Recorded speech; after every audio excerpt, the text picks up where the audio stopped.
Une personne sans référence, un bon matin devient une légende. Namesana langate koyebanae.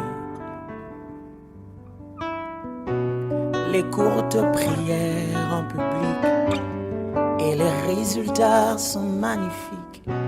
C'est qu'elle est nanga koumenana l'ensemble. Il m'appelait, je le sais, Likabwezo pela katinanga. Namituni pona nini Ezo umela Yakolobe zebele.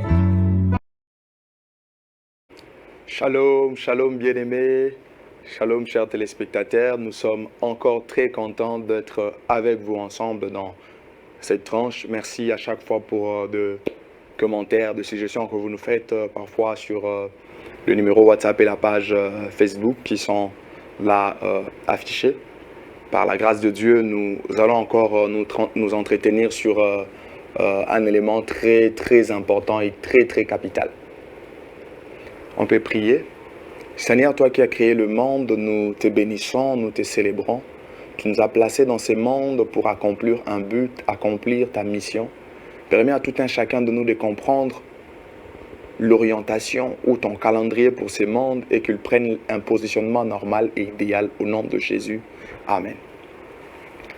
J'aimerais échanger avec vous autour de cette thématique ou sur cette question, sur cette problématique. Quel est l'avenir du monde selon Dieu? Quel est l'avenir du monde selon Dieu? Parce que c'est Dieu qui est le créateur de ces mondes.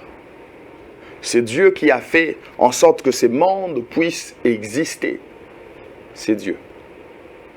C'est Dieu qui l'a fait. Alors, nous devrons nous poser la question de savoir, est-ce que Dieu a-t-il un avenir, ou Dieu a-t-il un plan, ou Dieu a-t-il des choses qu'il est en train de prévoir ou de préparer pour ce monde? J'aimerais illustrer ça de manière un peu plus simple. Il nous arrive parfois d'avoir des animaux domestiques. Alors, c'est nous qui décidons sur l'avenir de ces animaux. Vous voyez.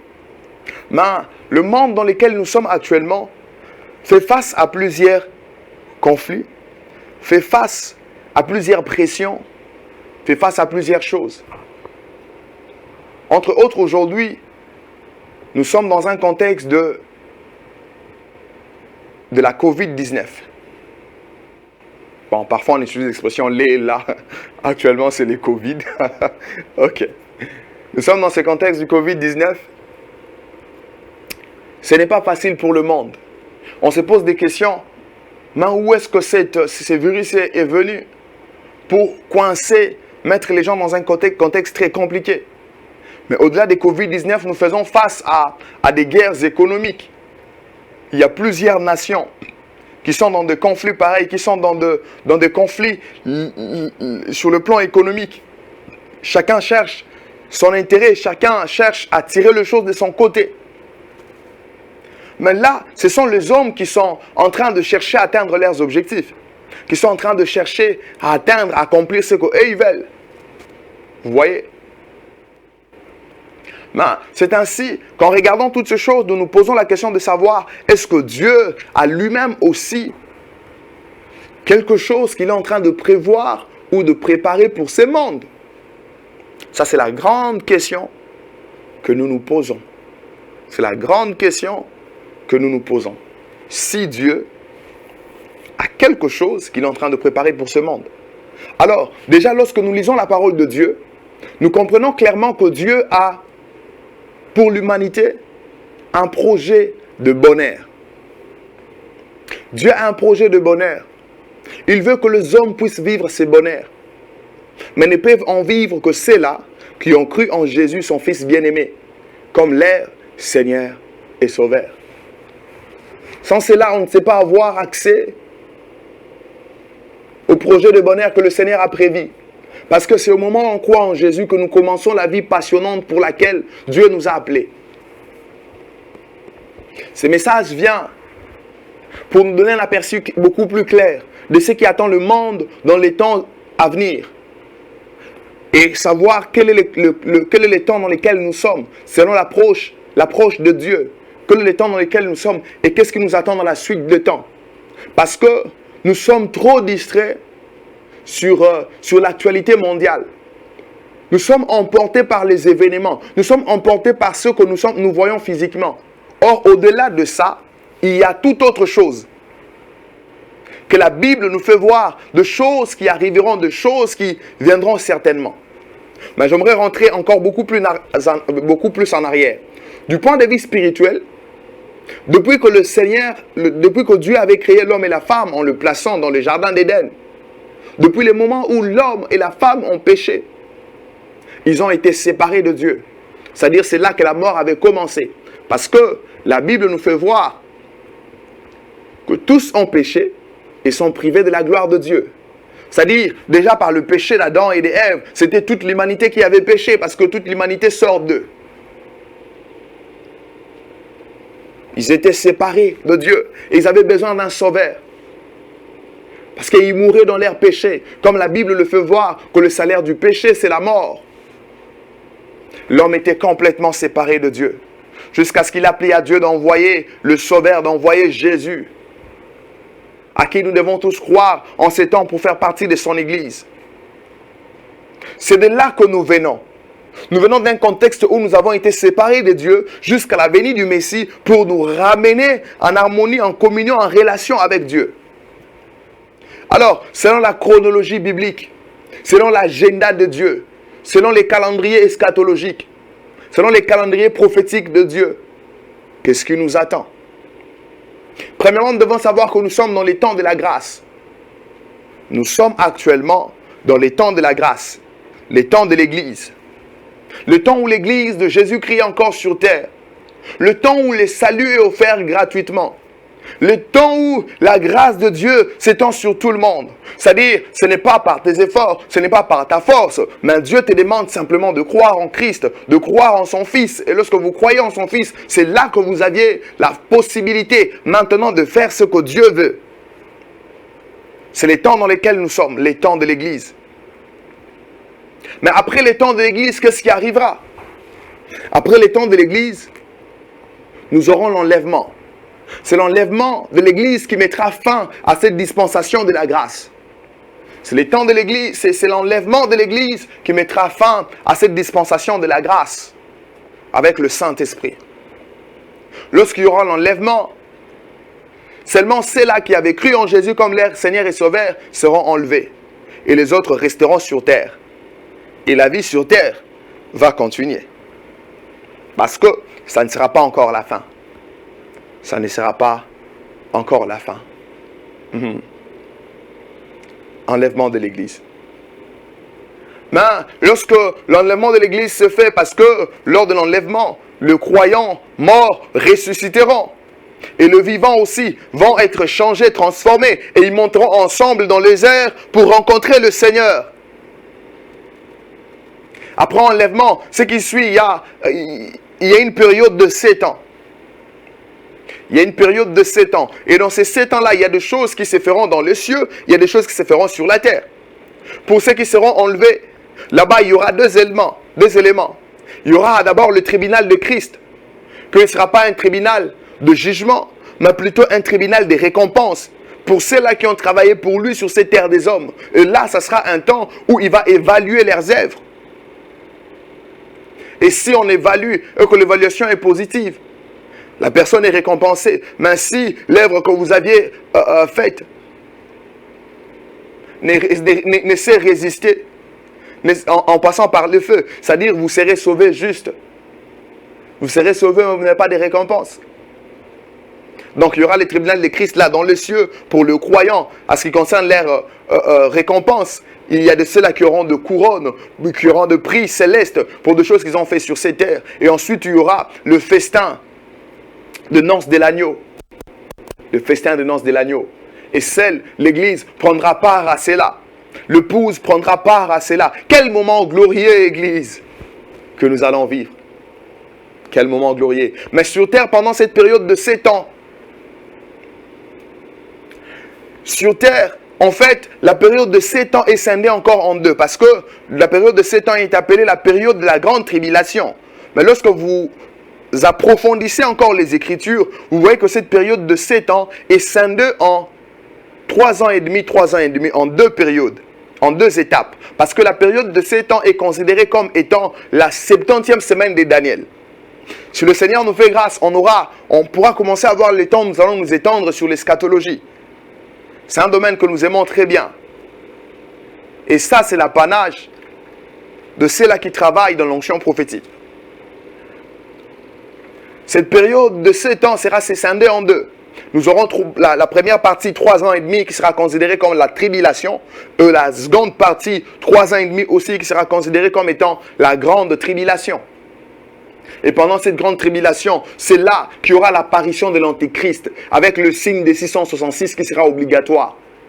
Vous pouvez voir ça dans l'Apocalypse. Tu ne pourras vendre, tu ne pourras rien faire sans avoir ces signes, sans avoir cette marque de la bête. Et tous ceux-là qui auront cette marque de la bête se dirigeront tout droit vers l'enfer, parce qu'il n'y aura plus de salut pour eux. Ça sera conditionné. Pour faire quelque chose, il faudra avoir la marque de la bête. Regarde seulement le contexte dans lequel nous sommes avec Covid-19. Aujourd'hui, pour voyager, il faut prendre le vaccin. Et les gens se posent la question, est-ce que ce vaccin-là n'est pas déjà le 666? Non, ce n'est pas encore ça. Parce que le signe de 666, le signe de la bête, sera pleinement manifesté lorsque l'Église sera enlevée. C'est après l'enlèvement que l'Antéchrist va se manifester pleinement et à 100%. Il y aura l'apparition de l'Antéchrist avec le signe de 666. Il y aura le 7 sceaux qui vont s'abattre sur la terre. Il y aura le 7 trompettes qui vont s'abattre. Il y aura les 7 coupes de la colère de Dieu. Ce sont de jugements comme ça, des phases de jugements que Dieu va répandre sur la terre à cause du fait que ces gens ont refusé son Fils.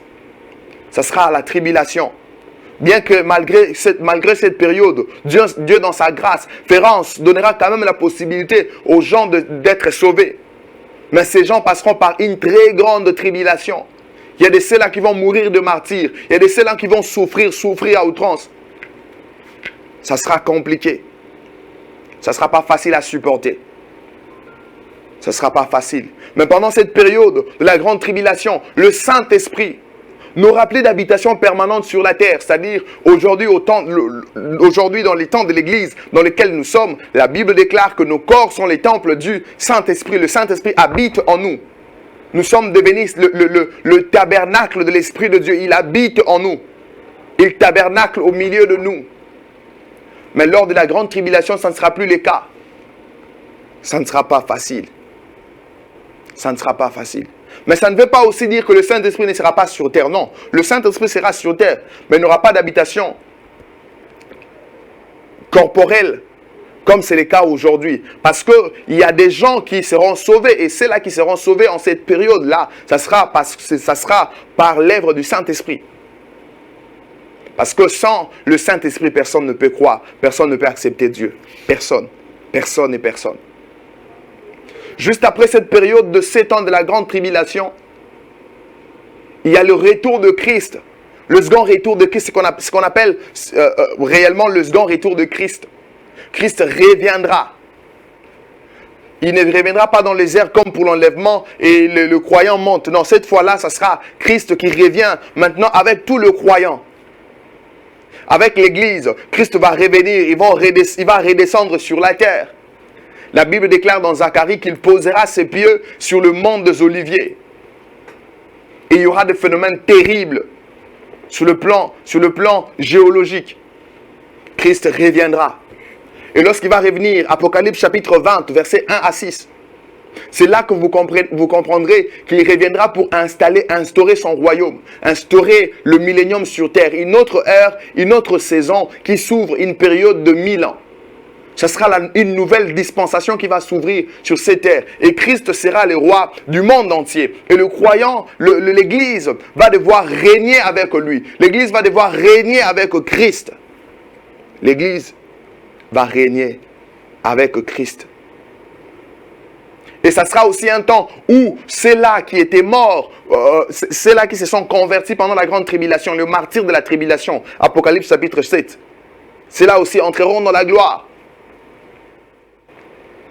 Une période de 1000 ans.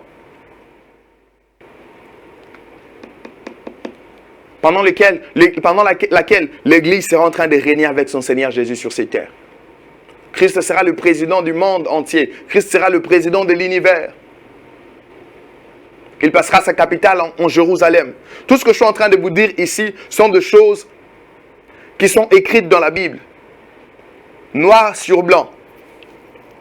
Alors, la période de 1000 ans sera caractérisée par une chose importante. C'est que le diable sera enfermé. Le diable sera lié pendant le 1000 ans. Le diable sera inactif. Satan ne va pas fonctionner. Parce que lors du retour de Christ, lors du second retour de Christ, ça sera le moment où Christ il y aura bataille d'Armageddon. C'est le moment où Christ va vaincre l'Antichrist, il va vaincre les nations. La bête et les faux prophètes seront prises. Ils seront déjà jetés dans les temps de fait. Ils seront en train de souffrir. Ils seront le premier à goûter à l'enfer. Et ça ne sera pas facile pour eux. Et là, nous serons en train de régner avec Christ ici sur ces terres des hommes. Je suis en train de vous faire voir l'avenir du monde, les choses qui attendent le monde dans la suite ici. Ne pensez pas qu'alors que nous dormons, nous nous réveillons, c'est fini. Non, non. La parole de Dieu renseigne beaucoup de choses. Beaucoup de choses. Après cette période de 1000 ans qu'on considère comme étant le millénium, après cette période, le diable sera délié de la prison. Dieu va laisser le diable. Le diable va revenir, c'est-à-dire la période après 1000 ans. Apocalypse chapitre 20, le verset 7 à 10. Lorsque le diable est relâché, il viendra encore pour séduire les hommes. Il viendra encore pour séduire les nations.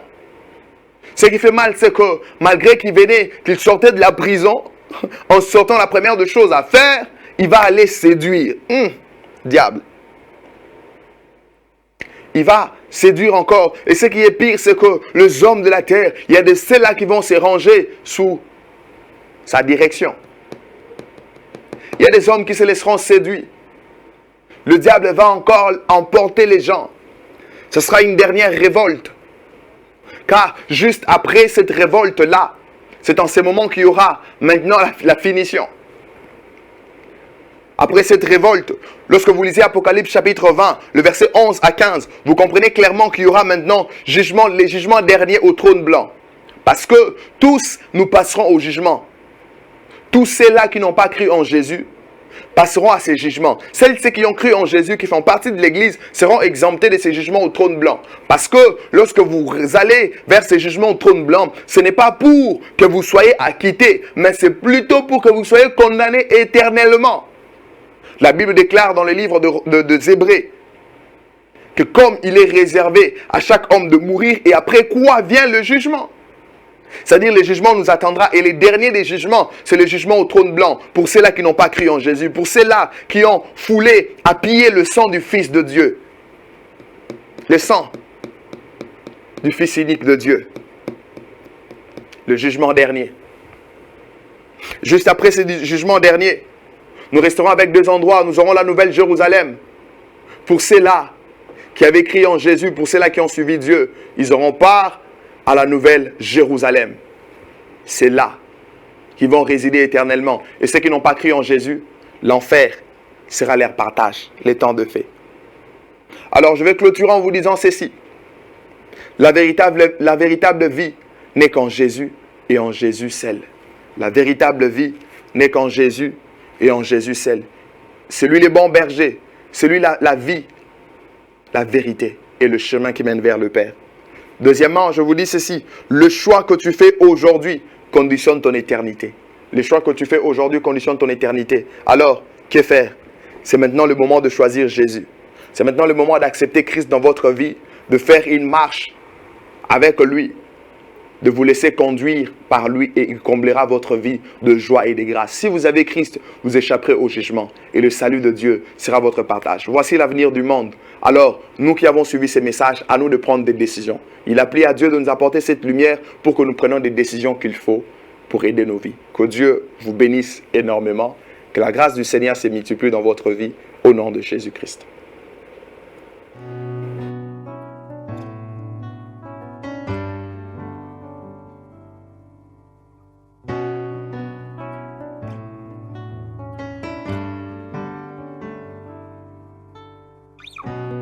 une personne sans référence.